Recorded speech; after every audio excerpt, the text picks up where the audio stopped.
Audioteka verslui pristato Žmogiškieji iššūkiai. Podcastas apie darbą su žmonėmis. Sveiki, įsijungę Žmogiškųjų iššūkių podcastą. Su jumis sveikinuosi aš, Valerija Buzėnienė. Mes praeitam epizode kalbėjom su Brigita Taralė apie tikslų kėlimą organizacijai, kaip iškelti tikslus darbuotojams ir kaip pasiekti rezultatą. Ir labai glaudžiai ta tema yra susijusi su tuo, kaip mes tobulėjame, kaip organizacijos, kaip aplinka mums padeda tobulėti. Tai nusprendėme tą temą toliau paplėtoti ir šiandien aš pasikviečiau kartu su manim pabendrauti Jūratę Jurginytę. Labas, Jūratė. Labas, Valerija. Ir su Jūratė mes kalbėsime apie asmeninį tobulėjimą, apie tai, kaip mes augame, kaip mes galim padėti savo augti ir daryti tai kryptingai. Tai Jūratė, ačiū labai, kad sutikai ateiti pakalbėti ir pradžiai gal noriu tavęs asmeniškai paklausti. Kas tau yra asmeninis tobulėjimas, augimas? Ačiū, Valerija, tikrai gera būti ir dalintis, nes asmeninis tobulėjimas yra mano gyvenimo kelionė. Man tai yra kaip gyvenimo būdas jau nuo mokyklos laikų. O ką man tai reiškia labai paprastai, tai yra kurti save ir kurti savo aplinką. Ir kurti gyvenimą tokio, kokio aš noriu. Tai man yra ir per sąmoningumą, per vidinės transformacijas ir per daug savirefleksijos. Tai tas toks ir rašymas, ir kūno pajautimas yra tie mano dalykai, kurie labiausiai atskleidžia ir padeda augti. Ir nuolatinis ieškojimas, kas man tiktų, kas man būtų įdomu ir ko aš noriu būti. Jūratė, paminėjai, kad jau nuo mokyklos laikų jau sąmoningai žinai, kad augti, mokytis patinka. Ar buvo kažkas, kas paskatino? Galbūt turi kažkokių, žmonių, į ką lygiuojasi, kieno pavyzdžiai įkvepia, ar gal kažkoks įvykis ar nutikimas, kas tave privertė susimastyti apie augimą? Nuoširdžiai tai buvo daug įvykių, kurie gyvenime mane jau tuo metu privertė susimastyti. Vienas iš jų buvo mokytojų požiūris. Kadangi tai buvo gimnazija, atrodo, mokytojai turėtų būti specialistai, truputėlį psichologijos išmanyti ir mane stebino jų požiūris ir elgesys, kad tai neugdo asmenybių ir kad mes pradedam bijoti ir nepasitikėti, kas mes esam. Nes mums pasakė, jūs prarastoji karta, jums nepavyks ir taip toliau, nes tiesiog mokytojai supyko ant aktyvių moksleivių, kurie neklausė, kurie elgėsi ne taip, kaip mokytojai norėjo, ir mokytojų būdas buvo toks. Antras buvo dalykas, pamatymas, kad žmonės yra visokie ir draugystės ne visada bus tie žmonės, kurie tave visada palaikys. Ir taip pat supranti, kad tėvai ne visada bus šalia. Ir aš pradėjau kelti tokius klausimus, tai kokia yra gyvenimo prasmė, kuo aš galiu pasitikėti ir ar tik tai mes tuos 80 metų čia gyvenam pasaulį. Tik sukuriam šeimą, pasiekiam tikslų, padarom karjerą, nusiperkam namą ir mirštam. Ir man pasidarė įdomu, tai aš pradėjau skaityti ir psichologinės knygas, tuo metu nebuvo interneto, tai aišku bibliotekoje. Filosofiją, atradau tikėjimą ir iš tikrųjų tas Dievo atradimas, gyvenimo prasmės atradimas ir suvokimas, kad yra ne tik šis pasaulis, bet ir amžinybė, tai buvo labai stipru. Ir tai mane palydėjo ir į psichologiją, ir į asmenybės pažinimą, į santykių temas, į bendravimą. Ir tie dalykai man gyvenime labai padėjo. Ir studijuojant, ir dirbant. O iš žmonių pavyzdžių, tai mūsų bendras pažįstamas kolega Saulius Jovaišas buvo vienas iš tų mano pirmųjų vadovų, kuris tikrai mane labai augino ir patikėjo manim. Tai ir aš tapau kitiems žmonėms to pavyzdžių, būdama labai jauna, būdama ir lyderė tam tikrose organizacijose, tai pamačiau, kaip tas noras augti ir augimas pačiam gali įkvėpti kitus ir kaip gerai yra būti su žmonėm, kurie auga ir turi prasmę ir misiją. Tai mane iš tikrųjų įkvepia žmonės, kurie yra kūrėjai, verslininkai, kurie daro ne tik, kad skeilintų, ne tik, kad uždirbtų pinigų ir būtų efektyvus, bet tie, kurie turi norą padaryti kažką gero, kažką pakeisti, sukurti, padėti ir yra žmogiški. Tai mane labiausiai ugdo ir šiame gyvenimo etape tai žmonės ir lyderiai, kurie rūpinasi žmonėm, kurie rūpinasi organizacijos kultūra ir turi tą didesnę misiją, ne tik kad verslo tikslai. Labai įdomu klausyti, kad tie klausimai tokie sudėtingi, žinai, egzistenciniai klausimai tau atėjo taip anksti jau mokykloje, ne, ir kad tu pradėjai galvoti apie tai. Ir vėlgi tavo pasidalinimas apie mokytojus iš kitos pusės. Dažniausiai mes tikimės, kad mokytojai kaip tik užves ant to kelio mokymosi ir įkvėpimo, ne, o tavo atveju visiškai atvirkščiai, bet svarbu, kad tą patį tikslą pasiekėm. Jūrate, taip, žinai, aš pačiai, man įdomu, pastaruoju metu, jau kokį ten 5 metį, gal plius minus, ne, labai daug mes turime coachingo specialistų. Ir labai nemažai žmonių kreipiasi į coachingo specialistus, norėdami kalbėti apie savo augimą, apie savo profesinį, asmeninį augimą, gvildenti vienokias ar kitokias temas. Anksčiau to nebuvo kaip reiškinio tokio išplėtoto, ne? Tai buvo labiau, bet tos temos buvo svarbios lygiai taip pat, ne? Tai mes tas temas, ko gero, žmonės aptarinėjo artimesnėje aplinkoje, su šeimos ten nariais, ne? Su draugais, su bendradarbiais. Kaip tu manai, kodėl tai pasikeitė, kodėl atsirado toks kryptingas poreikis turėti žmogų specialistą, su kurio gali pasikalbėti? Kaip matai šitą tendenciją? Labai, labai geras klausimas, turintis labai daug galimybių ir faktorių, kas tai lėmė. Tai aš apie keletą pakalbėsiu ir noriu praplėsti, papasakoti, kaip visą tai vyko. Tai pirmas yra dalykas, tie, kurie yra jaunesnė karta, jie turi labai daug galimybių. Ir jiem yra sunku, neturint patirties ir savęs nepažįstant, atrasti tai, kas yra jų. Kalbant jau apie brandesnius, kurie turi tiek karjerui patirties, tiek kažką gyvenime jau nuveikia, su viena intencija ar kitokia, jiem ateina tas momentas, kai jie sako, nebėra iš vis tokios rolės, tai kas ir vyksta, kad mum nebeaišku, tai ko reikia, apie ką tai yra ir kaip man pateikti save. Tai reiškia, mums reikia aiškumo. Tai coacheriai ir mentoriai, specialistai, kurie padeda tai daryti, jie padeda atrasti aiškumą, suvokti, tai kur aš esu stiprus kaip asmenybė, ką aš galiu kaip specialistas arba profesionalas ir ką man daryti.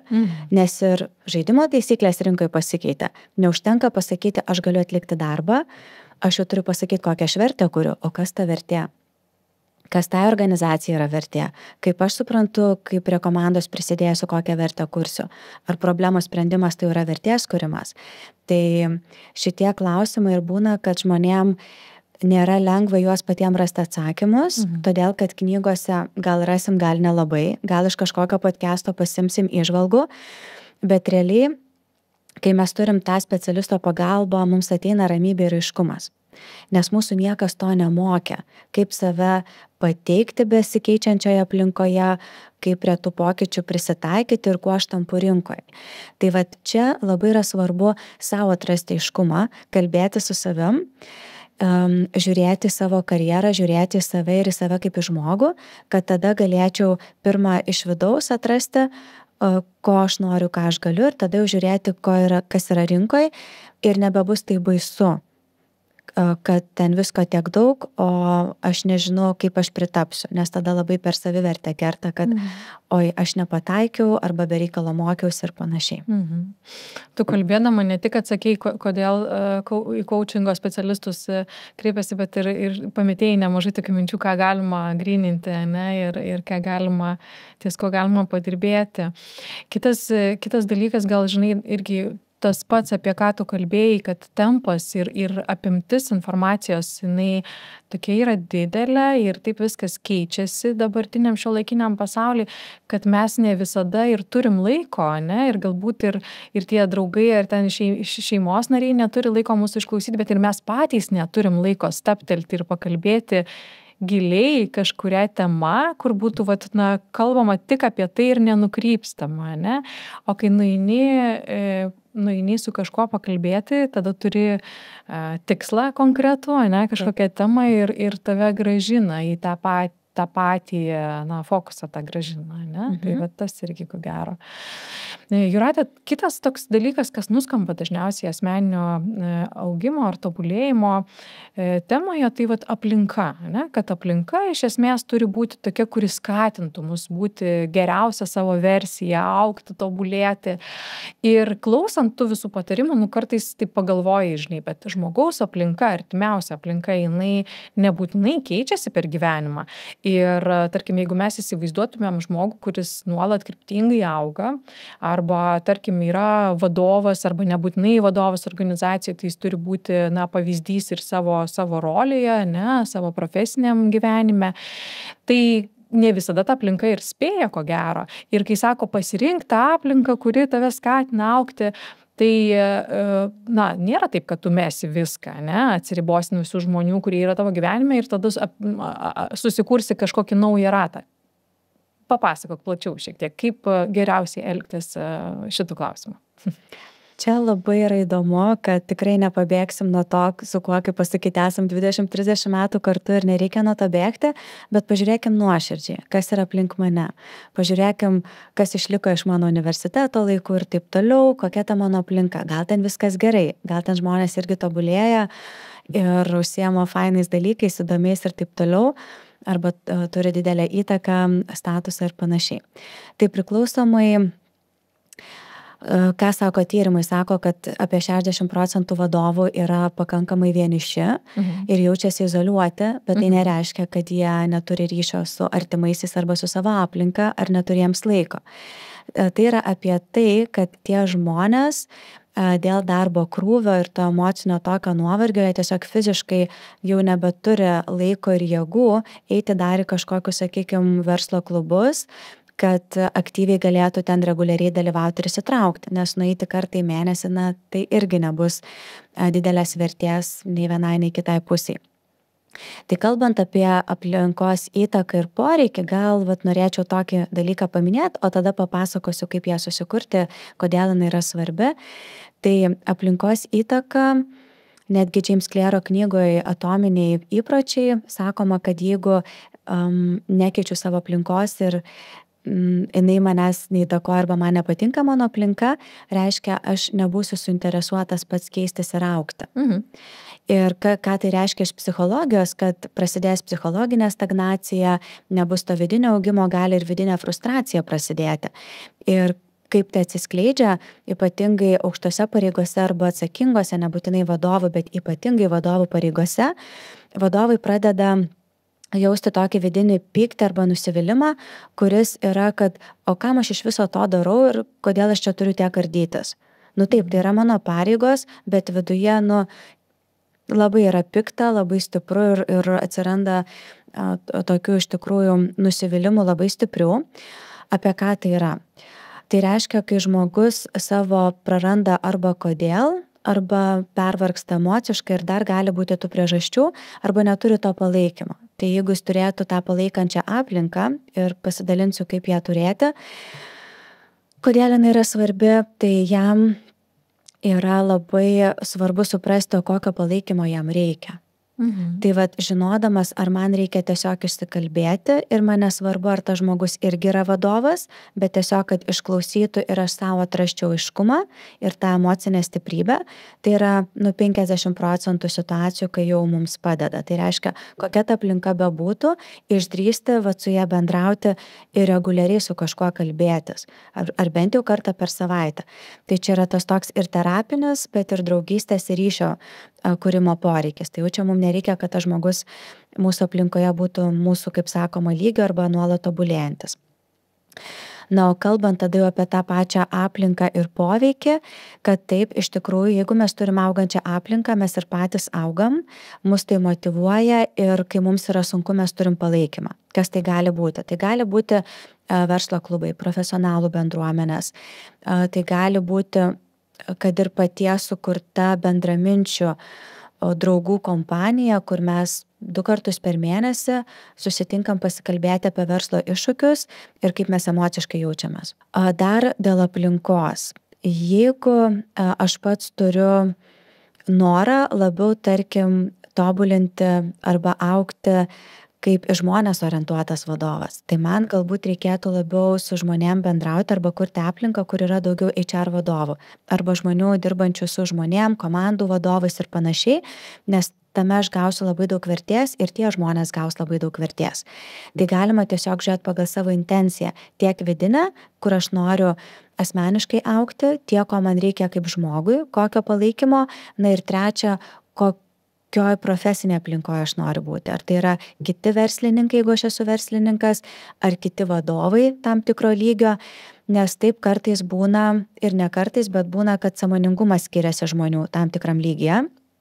Ir kuo aukštesni vadovai ir, tarkim, kuo jie priiminėja skirtingesnius sprendimus, dirba su didesniais projektais ir turi pasaulinio lygio atsakomybės ar ne ir įtaką, tai jiem yra svarbu turėti irgi tokio paties lygio aplinką, kuri supranta, kokios įtakos tas sprendimas yra.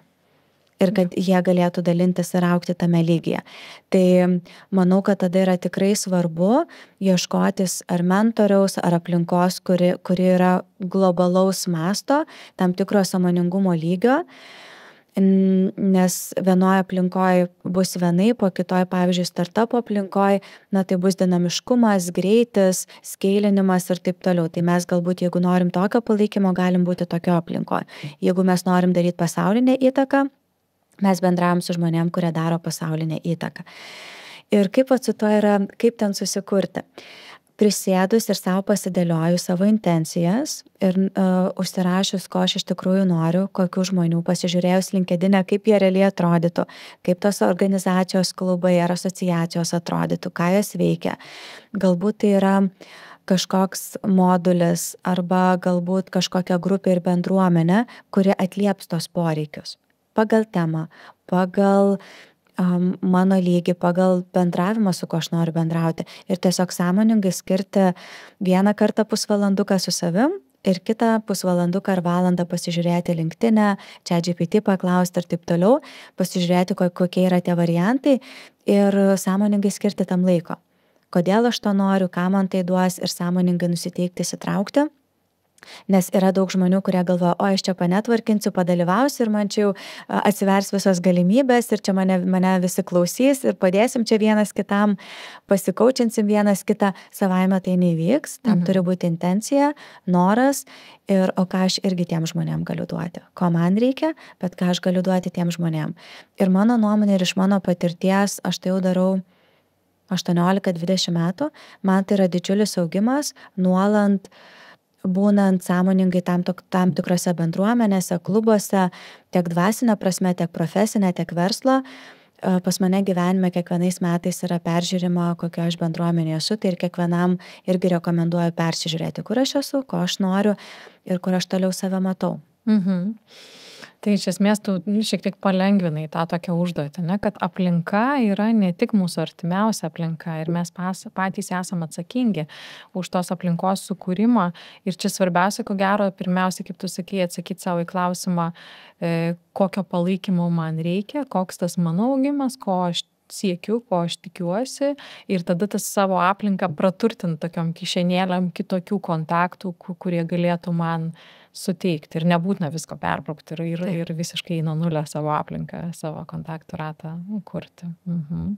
Jūrate, kiek, mes kaip kalbame, tu ypatingai kai kalbėjai apie vadovą, ne, tai susidaro įspūdis, kad vadovas privalo mokytis, ne, nes ir ta aplinka, kaip mes sakėm, yra greitai kintanti ir atsakomybės gali augti, jeigu žmogus profesiniai karjeroj progresą kažkokį daro, ne. Kiek tai turėtų būti iš būtinybės ir kiek iš mūsų noro kažką sužinoti ir kažkur tobulėti? Tai vienas yra dalykas, ko nori įmonė ir ko man reikia, kokias problemas spręsdamas aš augu. Nes didžiausias mūsų tas augimas kaip vadovo yra per praktiką. Ir per refleksiją, o kas iš to, ką aš išmokau, kuo aš tapau, ką man tai davė. Ir kitas dalykas, kaip dar pamatom, tai kaip mano elgesys pasikeitė besikeičiančioje situacijoje. Jeigu mano elgesys nesikeičia, tai aš nieko nepaaugau. Reiškia, aš tiesiog mokau daugiau gaisrų užgesinti ir daugiau problemų spręsti. Bet ar aš paaugau? Nebūtinai. Ar mano ta empatija prasiplėtė ir pasidarė stipresnė? Nebūtinai, jeigu aš taip pat reaguoju ir mano elgesys nesikeičia. Tai reiškia, tas organizacijų augimas yra, kad mes taip ar taip augam, nes kitaip mes nebūtumėm vadovais ir užaugam irgi, kad taptumėm vadovais. Tai viena pusė, sakyčiau, 40-50% yra, kad mes jau būdami vadovai kasdien augam, atlikdami savo praktinės užduotis ir nuolat spręsdami naujus uždavinius, turėdami naujas atsakomybės, naujas situacijas, spręsdami, susidurdami su iššūkiais ir taip toliau, tai mes jau čia augam. Čia aš noriu suteikti tą atsakymą, kad nenurašytumėm, nes galvom, kad tai yra tiesiog mano darbas, bet vadovo darbas lygų augimas. O jeigu jis tai daro sąmoningai ir, kaip sakau, pareflektuoja, tada jis paauga dar stipriau, ir jam nereikia nueiti ekstra kursus, kad iš tai išmoktų, nes jisai supranta, kad jis tai jau moka ir jam tada užtenka ties tuo, padirbėti ir pastiprinti, nes jis pamato, ką jam reikia pastiprinti ir jis gali tą padaryti pats jau rytoj. Jam nereikia laukti mokymų, kur jisai nueis po 3 mėnesių. Tai nereiškia, kad mokymų nereikia. Ar kitų dalykų. Tai tas augimas yra irgi sąmoningai norėti. Ne visi vadovai nori, tai turbūt kalba būtų apie tą norą, smalsumą augti, ar ne? Kiek vadovas pats turėtų norėti, tai galiu pasakyti, tas natūralus augimas ir taip vyksta, o plus augimas pagal tai, kuris jisai pats mato. Reiškia, jeigu vadovas pažįsta save, tiek savo asmeninės stiprybės, tiek, sakykime, pagal, kad ir kokio Cliftono stiprybių testą ar panašiai save giliau panalizavęs, kai žino savo vertybės, motivatorius, jisai pagal tai ir norės augti, nes matys, kas jam yra svarbu ir įdomu ir kodėl. Nes vidinė motivacija augti ateina iš to, kai aš žinau, kodėl aš augu ir ko aš noriu tapti, tada aš ir ieškau tų būdų. Ar tai būtų mokymai, ar tai būtų mentoriai, ar susitikimai su protingesniais, pasiekusiais tos srities žmonėmis daugiau negu aš. Tai manau, kad augimas vadovui vėlgi susijęs su savęs pažinimu ir sąmoningumu, savirefleksija apie tai, o ko aš noriu, ir tada smalsumas atsiranda.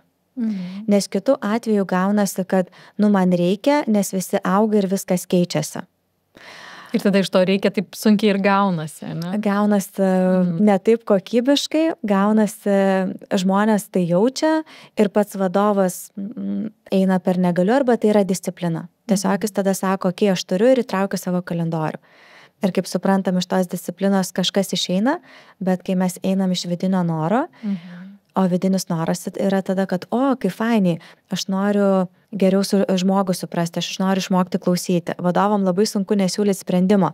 Tai gali būti, kad, gal aš galiu išmokti išklausyti ir padlydėti žmogų gerų klausimų į atsakymą ir man nereikės tiek daug sprendimų priiminėti. Tai tas labai pasiteisina. Va tokie paprasti dalykai. Ir praktikoje viena vadovė ką tik parašė žinutę, sako, ačiū Jūrate, kad praeitą savaitę mokinai mus, mokiausi klausyti ir užduoti klausimus, ar ne, truputėlį kaip ir pakaučinti, bet labiau ugdomųjų pokalbį pravesti ir natūraliai, sako, visą savaitę klausiau vieno darbuotojo, klausinėjau kitaip ir žiūrėk, savaitės pabaigoje visai kitą ryšį turim, žmogus tiek sprendimų ir atsakymų rado ir dar abidvi tapom labiau motyvuotos. Ir tas yra augimas, kai mes tai darom tiesiog sąmoningai, širdies ir labai paprastai. O neteinam, ir dabar jau pritaikysiu pilnai naują metodą, kompleksišką kažkokį įrankį ir man reikia atsiraitoti rankovės ir savo įrodyti, kaip aš čia paaugau ir kalnus nuversiu su šituo. Tai maži žingsneliai turi labai didelę galią, poveikį ir pokytį. Tiek jam, kaip vadovui, jai ir organizacijai. Jūrate, noriu dar paklausti tavęs nebūtinai apie vadovą, nes vadovas šiaip, kaip jau save labiau pažįsta, kaip tu sakai, ne, ir to, tokio kryptingo darbo gal daugiau įdeda į savęs auginimą. Bet jeigu kalbėtumėm apie, junior specialistą, apie pradedantį žmogų savo profesinę karjerą, smalsumas ir tobulėjimas, ne, lyg ir mes taip galėtumėm galvoti, kad smalsumas jau yra labai gerai, nes smalsumas mus išveda ant to augimo kelio. Kita vertus, smalsumas gali tampyti mus į visas puses ir taip, nebūtinai mes kažką pasieksim. Tai kiek smalsumas mums yra svarbus ir kaip galbūt kryptingai tą smalsumą nukreipti ten, kur gautumėm daugiausiai naudos. Smagu, kai žmonės patys yra smalsus ir pagal savo asmenybę žino, kad netgi daug dalykų besidomėdami, besimokindami ir tobulėdami, jeigu jie tai pritaiko, viskas yra gerai.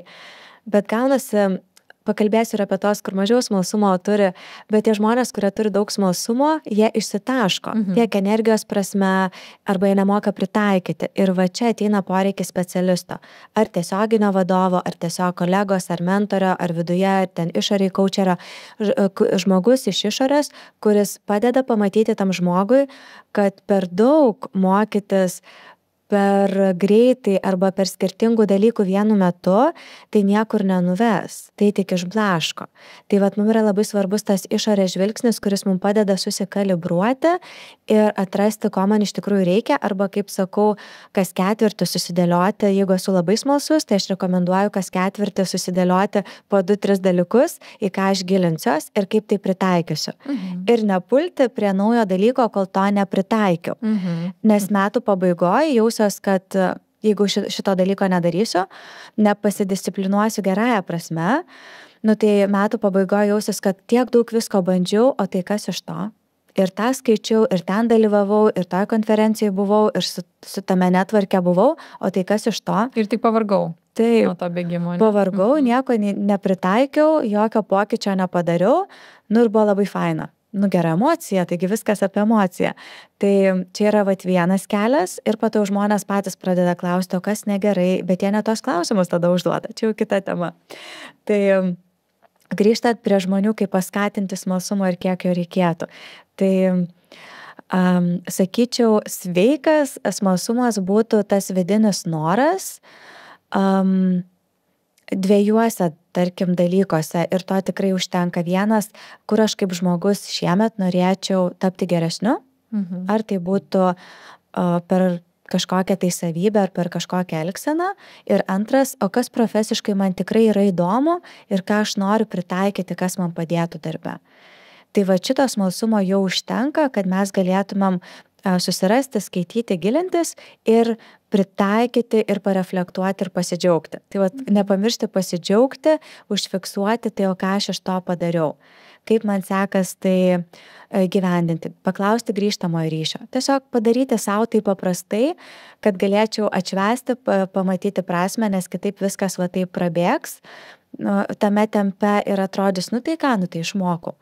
Mes priimam per daug dalykų savaime suprantama, nes mes neužfiksuojam, nepasidžiaugiam, nepadėkojam savo. Tai sakau, padėkojam, atšvenčiam ir einam toliau. Bent jau minimaliai, kaip sakau, ar su veido kauke, ar su valanda savo, ar tiesiog paskaityti knygą, tai kas yra malonu.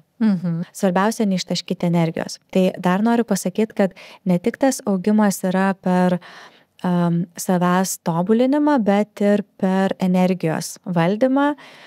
Ir apie tai, kad žiūrėti, o kaip aš galėčiau turėti daugiau jėgų, daugiau džiaugsmo, kaip galiu gyventi tose aukštesnėse vibracijose ar ne, dėkingume, meilėje ir panašiai, nes žiūrint į ateitį, mūsų efektyvumas ir mūsų gebėjimas prisitaikyti prie tų pokyčius bus kuo aš viduje ramesnis ir kuo aš sąmoningesnis, tuo aš galiu priimti geresnius sprendimus ir būti efektyvesnis toje greitoje aplinkoje ir pokyčio aplinkoje. Bet jeigu aš būsiu savo mintise bėgantis, lekiantis, gaisrus gesinantis, tada ir ateina visi ir perdegimai ir kiti dalykai ir taip toliau ir kūno sustabdo. Tai visus bėgančius mintise ir gesinančius gaisrus sustabdo kūnas. Tai va yra labai svarbu girdėti savo kūną, klausyti, kaip aš šiandien galiu išlaikyti energiją per visą dieną, atsikėlęs, pasimatavęs, pajautęs, tai kiek aš dabar turiu tos energijos, tarkim, 100% ribose. Jeigu atsikėliau su 5%, laukia sunki diena, kaip aš galiu paskirstyti tiems susitikimams, projektams, žmonėms savo energiją, kad dar vakare liktų šeimai. Arba kaip aš galiu vidury dienos pasikrauti, ar turėti pauzę ir tiesiog pakvėpuoti ar pasivaikščioti, kad atstatyčiau tos resursus.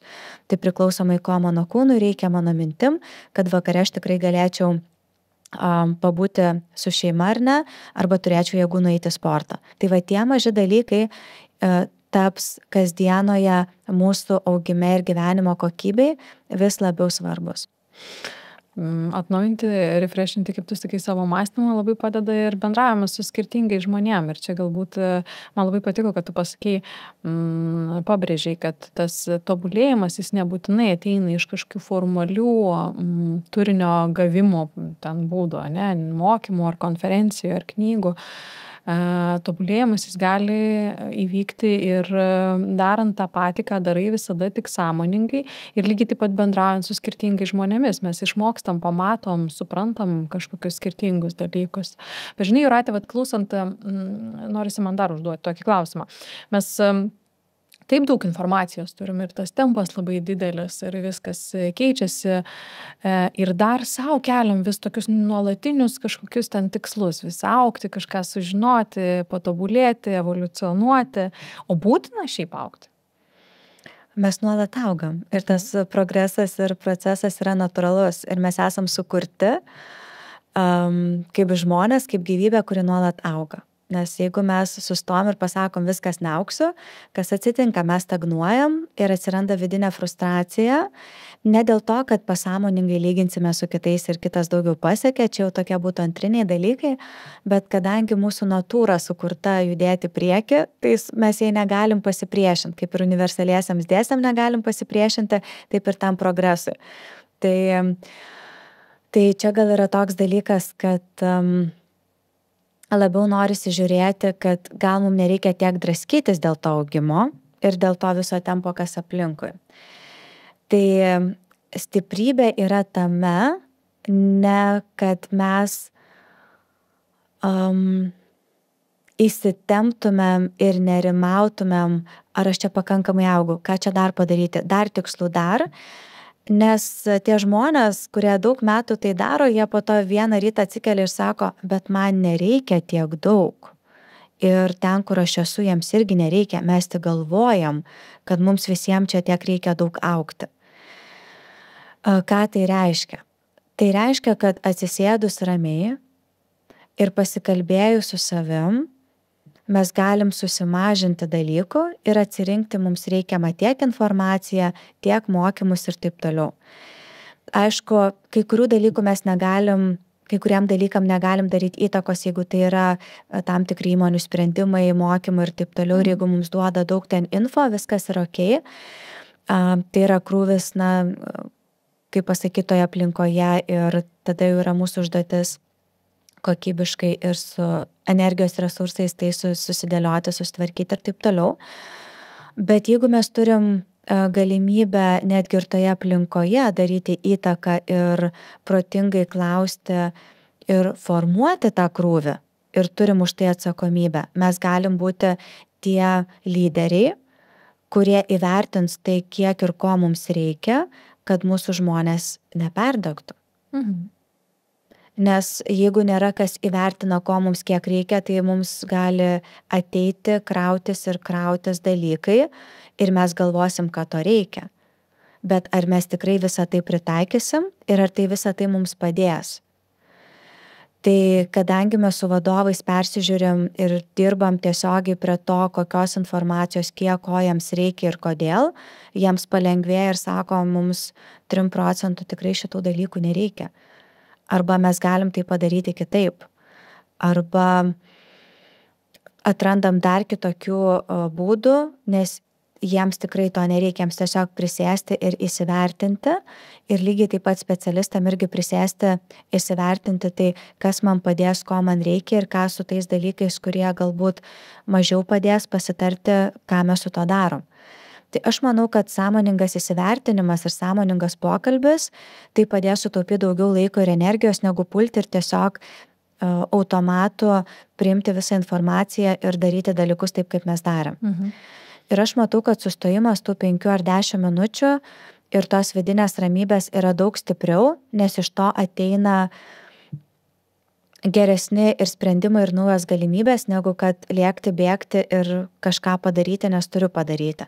Tai tiesiog turėti laiko blokus, kur einu, darau, bėgu, sprendžiu, bet ir turėti ramesnius tos bent jau pusvalandžius, kaip sakau, kur aš ramiai pagalvoju ir atsirenku ir ten visai kitokiam flow dirbu. Kaip sakau, tikrai nėra įmanoma turėti ant 4 valandas tokias užsiblokavus, nes tiesiog kalendorius to neleidžia ir aplinka ir greitis, bet pusvalandukus įmanoma turėti, tokius kokybiškus ir dirbti kitaip, ieškoti savo tų būdų. Žiūrėk, Jūrate, tu užsiminei dar apie tai, kad daug turinio ateina, priverstinai, tarkim, taip negražu sakyti, bet priverstinai organizacijose, ne? Kažkas yra suplanuota ir tu turi mokytis, ne? Ir kai kuriuose organizacijose dėl specifikos jų gali būti labai nemažai, ne? Ir žmogus lyg ir nori kažką mokytis, bet nebūtinai sutampa, tada lyg ir veiksmo daug, o žmogus jaučiasi nelabai ką išmokęs, bet pasitaiko ir tokių situacijų, ypatingai, HR dirbantis kolegos dalinasi, ne? Daroma ten apklausa, kokiu mokymu jums reikėtų, arba vadovas kalba, tarkim, reikia, tai nežinau, ko ten prašo dažniausiai grįžtamojo ryšio, ne? Žmonės reikia vieno ar kito dalyko mokytis, tada organizuoja mokymus ir tie patys žmonės ten neateina. Kas vyksta mūsų galvose? Kodėl taip yra? Lyg ir žmogus išreiškia norą, tai yra tas dalykas, ką aš noriu mokytis. Ir tada įsitraukimas būna labai žemas, arba iš vis nulinis, jis nepasirodo tose mokymuose. Priežasčių yra daug ir skirtingų. Galiu keletą tokių svarbiausių paminėti. Kas žmoguje įvyksta, tai tiesiog pasipriešinimas, kad jisai arba nežino, kur tai panaudos, arba mato, kad jam per daug arba nereikalinga. Tai tos priežastys yra, kad nežinau kur, kam ir nedarysiu todėl, kad jie nori ir jie nepaklausia, ko man iš tikrųjų reikia. Tai kadangi aš tiesiogiai su to dirbu, tai dar žinau ir tas kitas pusės ir dažnai būna tas pats giliausias atsakymas, tai kad tai, ko reikia organizacijai, tai, ko atrodo reikia vadovam ir HR-am ir tai, ko reikia žmonėm ir ko reikia, kad būtų efektyviai atliktas darbas, yra 4 skirtingi kriterijai. Ir neužtenka laiko tą susiderinti. Arba kokio įrankio reikėtų tam žmogui, kad šitas darbas arba šitas projektas būtų įgyvendintas sėkmingiausiai. Ir gaunas, kad HR-as eina iš to bendrinio dalyko ir tada žmogui pamatyti prasmę ir motyvaciją tame, žmogus arba netaip supranta, arba nepamato, kad tai jam padės ir dėl to jis neateina. Arba tiesiog jisai nespėja ateiti. Dažniausiai būna, kad prioritetai yra kiti, arba jisai supranta, kad jis spaudžia ir į mokymus eiti, bet ir atlikti šitos darbus ir jis renkasi atlikti darbus. Taip. Ir čia nieko tada... Nes tokie prioritetai. Taip, ir tiesiog taip yra. Ir dažnai Lietuvoje organizacijose yra tai, kad yra per daug prioritetų ir dar uždeda mokymus, kur irgi yra prioritetas. Tai aš tikrai suprantu ir tos žmonės, ir suprantu vadovus, kad kartais bus arba neatliktas darbas, arba nenueiti į mokymus ir žmogus turi rinktis ir po to jau, kaip pasakyti, ateina tam tikra atsakomybė, kodėl ir kas ir kaip. Bet taip pat žinau, kad ateina iš organizacijų žmonės pilnai 100% ir dalyvauja mokymuose ir pabaigoje reflektuoja, sako, net nežinau, kur ėjau, nes nespėjau pasižiūrėti temas. Atvažiavau, sako, nesuprantu, kas vyksta, bet po to paaiškėjo ir sako, ir dėkoju ir džiaugiuosi, kad atėjau, nes galėsiu tai pritaikyti. Tada jau irgi, kai žmogus dalyvauja vien tam, kad jis susidės tą paukščiuką ir bus geras HR ir vadovui, irgi dar nieko nereiškia. Bet gal tas žmogus, kuris nebuvo, jis tikrai nueis pasižiūrės tas skaidres, paklaus kolegų ir kažką pritaikys. Tai čia vėlgi sąmoningumas. Kiek aš po to tai pritaikysiu, kiek aš noriu tai pritaikyti. Tai kadangi einama link to prie individualizuotų to mokymo, man patiko net, kai pati buvau samdoma darbuotoja ir supratau, kad nespėsiu nueiti į projektų valdymo mokymus, tai galiu padėti, kaip kitiem elgtis, ką daryti, ar ne, kai būna. Ir man iš to projektų valdymo reikėjo tik tai tokių 4 temų, kurios apima apie 3-4 valandas, o patys mokymai 2 pilnos dienos. Ir aišku, žinau, kad man niekas nekompensuos tos sumos, aš tiek laiko neturiu, nes turiu daug prioritetų, bet šitų 4 temų reikia. Aš sugalvojau tokį dalyką, galvojau, kiek tai galėtų užtrukti ir ar aš galėčiau su lektore gauti kaip konsultacijas būtent šitų temų. Ir pasižiūrėjau, kiek įmonė kaip biudžeto galėtų skirti, pasiruošiau pitchą, kad kur aš pritaikysiu tas žinias, kaip mums padės tai sugeneruoti ar klientų daugiau, ar pinigų, tiesiog tikrai mačiau vertę ir tuo pačiu pasižiūrėjau, o kaip tai mane motyvuos pačią, kur aš galiu augti, kad ne tik šitam darbdaviui būčiau naudinga, bet kokias kompetencijas galėsiu ugdyti per tai. Ir aš pamačiau daug vertės ir aišku vadovai pasižiūrėjo, kiek gali skirti, skyrė man tos kelis šimtus ir aš galvoju dabar dėrybas pravesti su lektore, gal pavyks. Man tas procesas ir su lektore pavyko ir aš susitikau ir mes su ja apie 4 valandas pabendravom, aš gavau skaidres, užsirašiau, ką man reikėjo ir viską pritaikiau ir įmonė buvo laiminga ir klientai ir visa kita. Tai man šitas dalykas sutaupė labai daug laiko, visos pusės laimingos buvo ir aš manau, kad galima rasti vairius sprendimus. Kas dar yra svarbu, tas individualizuotas ar ne dalykas, ypač pardavimų komandom. Mane labiausiai pralinksmina, kada pardavimų komandose skirtingų lygių žmonės yra ir turi, tarkim, savo team leadus ir turi pardavimų vadovą. Ir su HR suderina, kad dabar yra metinė programa, pardavėjų komandai sudalyvaukit tam tikroje konferencijoje, sudalyvausit šituose mokymuose ir taip toliau. Ir sudaro visą metų planą.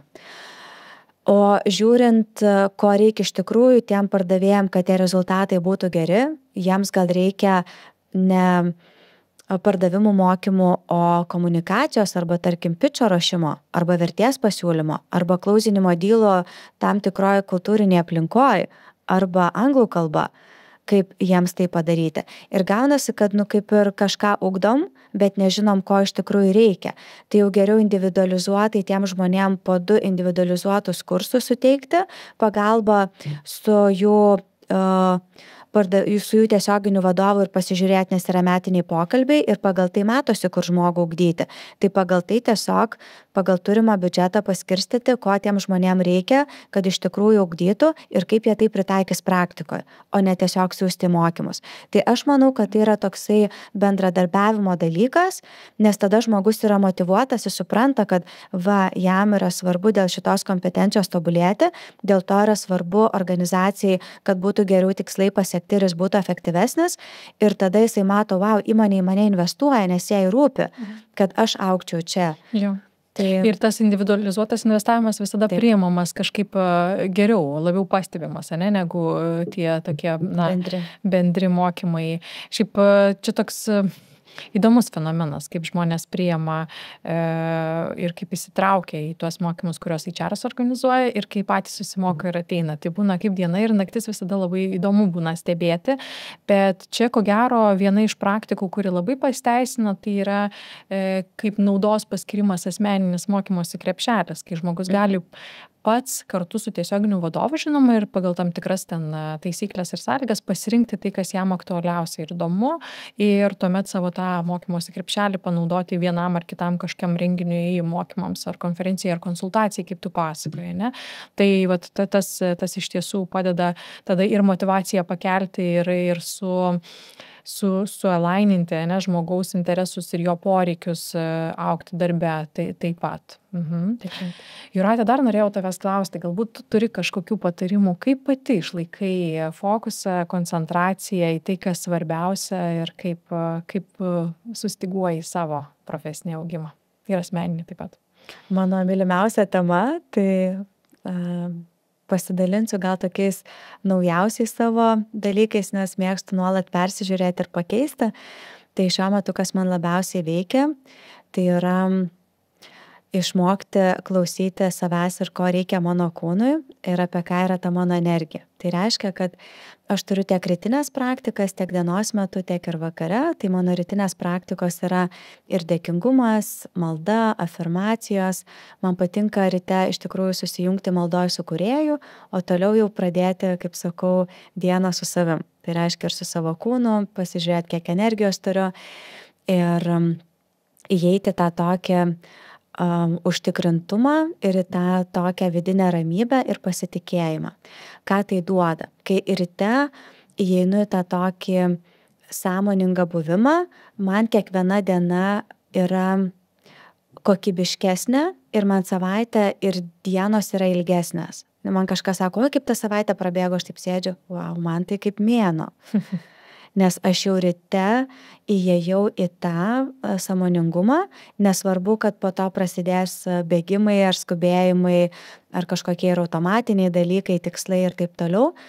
Tai man tas rytas yra, kad tikrai apie save. Vakaras yra apie dėkingumą, pasidžiaugimą ir išjautimą, nes jeigu mes darom tik iš proto, užsirašom, už ką aš esu dėkingas, tai tiesiog fainiai užfiksavau.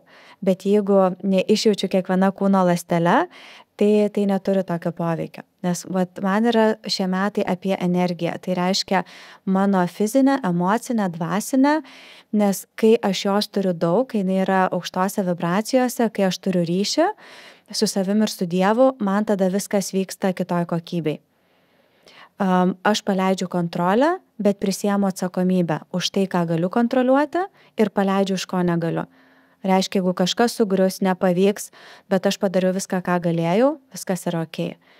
Tai aš stengiuosi, kad mano kiekviena diena būtų kuo mažiau įtampos, nusivylimo ir kad aš nereaguočiau į tam tikrus dalykus per stipriai arba negatyviai, arba juos susibalansuočiau. Ar ne? Tai tas susibalansavimas yra, kad jeigu kažkas neigiamo atsitinka, ar kažkoks sunkumas ar nelaimė, kad pamatyčiau ir teigiamą pusę ir tada aš suprantu, kad viskas vyksta tobulai. Tai aš nenoriu, kad mane išbalansuotų aplinkybės, jų yra visokių, bet aš priimu ir skausmą, ir sunkumus, ir netikėtumus su dėkingumu. Tai man padeda nepatirti arba sumažinti tą išorinį stresą ir neutralizuoti dalykus vakare. Tai yra tiek per emocijų paleidimą, tarkim, ar per šokius, ar per sportą. Ir netgi sportą, kai renkuosi, dėl to ir turiu abonementą, kad galėčiau eiti ten, kur norisi labiau, arba plaukioju, arba stalo tenisas, arba grupinės treniruotės, džimas ir taip toliau. Ne tai, kad einu tik tai, nes turiu pilatesą, bet einu ten, kur mano kūnui norisi, o ne kad reikia. Ir kai aš einu iš to, ko mano kūnui norisi ir kas jam svarbu, aš turiu kitokią dienos kokybę, darbo kokybę, darbo su klientais kokybę ir žmonės tai jaučia ir sako, kaip tu taip. Kiekvienas galim išgirstami save, tai yra esmė. Ir manau, kad ateityje žmonės bus irgi ne apie tai, ką daro kaimynas, ne apie tai, kiek dar atsirado visko, bet apie tai, kas man tinka ir ko mano kūnui reikia, nes einam link to, kad ne iš proto tik veikiam ir gyvenam ir tikslų siekiam, bet susijungiam su širdim ir su kūnu, nes jeigu tie dalykai bėga atskirai, tada mes toli nenubėgsim. Ačiū labai, kad pasidalinai. Paleidžiu kontrolę, bet prisiimu atsakomybę. Man atrodo, kad labai gera frazė mums visiems pagalvoti. Ir aš su tokiu palinkėjimu ir norėčiau pabaigti šitą pokalbį. Ačiū, Jūrate, kad buvai kartu ir sakau, iki sekančių kartų. Ačiū tau. Jūs klausite podcast'o Žmogiškieji iššūkiai. Kad nepraleistumėte naujų epizodų, kviečiame prenumeruoti laidos naujienlaiškį adresu žmogiškieji.lt. Podcast'ą prenumeruoti taip pat galite per Apple Podcast, Google Podcast, Spotify, Stitcher ir kitose platformose. Laidos partneris Audioteka verslui. Nuolatinio tobulėjimo kultūra jūsų organizacijoje. www.audiotekaverslui.lt